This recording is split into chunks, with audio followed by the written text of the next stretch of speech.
దేవుని నామానికి స్తోత్రము.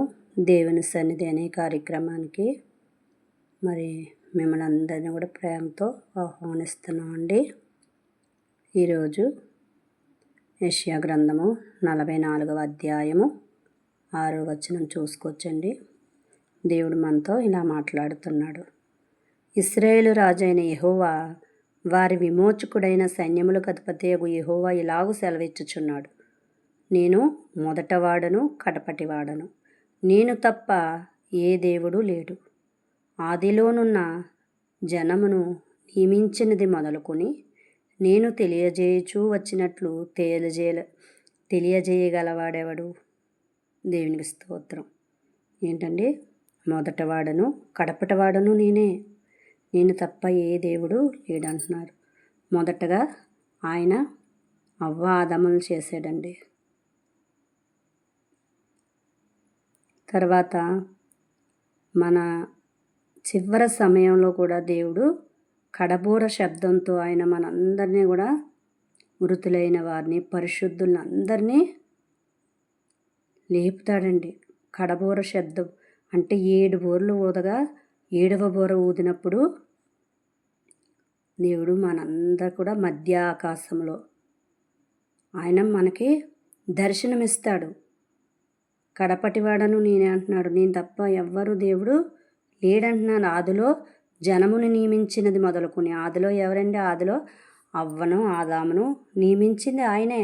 తన చేతులతో ఎవరిని చేశాడండి? ఆదామును చేశాడు. నేలమంటిని తీసి దేవుడు నరుణ్ణి చేసి ఆయన జీవము ఊదగా నరుడు ఆయన జీవాత్మ ఆయన అన్నమాట. ఆదిలో జనమును నియమించినది మొదలుకొని నేను తెలియజేస్తూ వచ్చినట్లు అంటే మనకి ఆదాంతో ఏం చెప్పేవాడండి?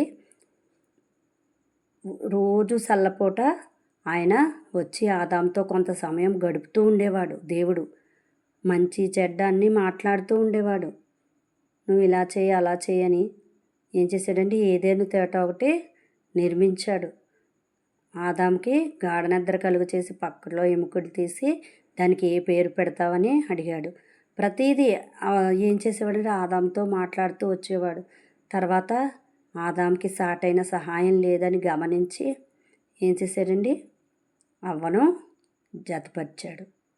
ఎందుకంటే మన పిల్లలకి సమయం వచ్చినప్పుడు వీళ్ళకి ఇప్పుడు స్కూల్లో జాయిన్ చేయాలి, ఈ టైంలో వీళ్ళకి ఇది కావాలి, వీళ్ళకి యవ్వనస్తులుగా ఉన్నారు, వీరికి వివాహం జరిగించాలి అని మనం ఆలోచిస్తూ ఉంటాం. ఏ సమయానికి ఏం పిల్లలకు కావాలని. అలాగే దేవుడు కూడా ఏం చేశాడండి?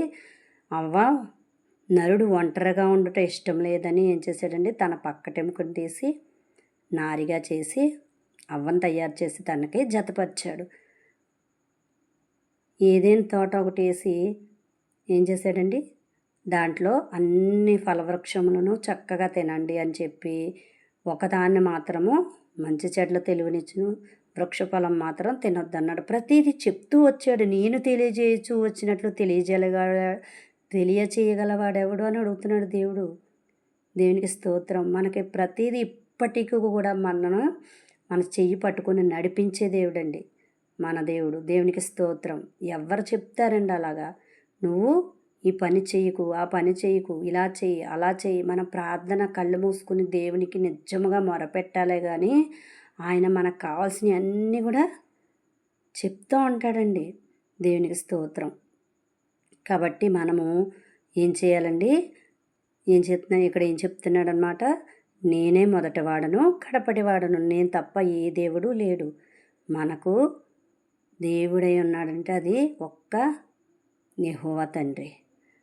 అలనాడు యేసుప్రభు తన ప్రియ కుమారుణ్ణి యేసుప్రభుని మన కోసము దేవుడిచ్చి ఉన్నాడనమాట. ఎందుకంటే మన అందరి పాపాలని శాపాలని కడగడం కోసం ఆయన మన కోసం తన ప్రియ కుమారుణ్ణి ఇచ్చి ఉన్నాడు. కాబట్టి నిన్ను తప్ప ఏ దేవుడు కూడా లేడు.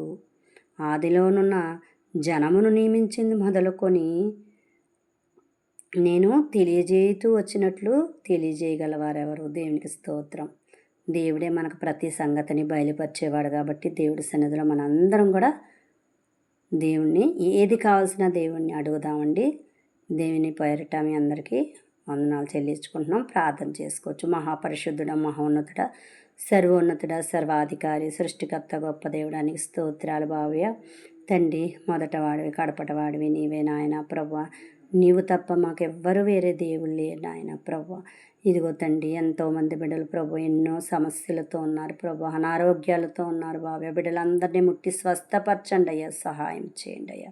బిడ్డలకు కావాల్సిన సమస్తమును మీరు దయచేస్తారని తండ్రి, బిడ్డలందరినీ దీవించి ఆశీర్వదిస్తారని, మమ్మల్ని కూడా జ్ఞాపకం చేసుకుంటారని సమస్త ఘనత మహిమ ప్రభావాలు చెల్లించుకుంటూ ఈ శాత పరిశుద్ధనాల ప్రార్థన అడిగి వేడుకొనిచున్నాము పరమ తండ్రి. Amen, amen. దయచేసి ఈ దేవుని సన్నిధి అనే కార్యక్రమాన్ని సబ్స్క్రైబ్ చేసుకోండి, షేర్ చేయండి, లైక్ చేయండి. మీకేమైనా డౌట్స్ ఉంటే, మీకు ప్రార్థన అవసరత కొరకు మేము ప్రతి సమయంలోనూ కూడా ప్రార్థిస్తామండి. ప్రార్థన అవసరం కోసం మీరు కామెంట్ రూపంలో తెలియచేయండి. దేవునికి స్తోత్రం.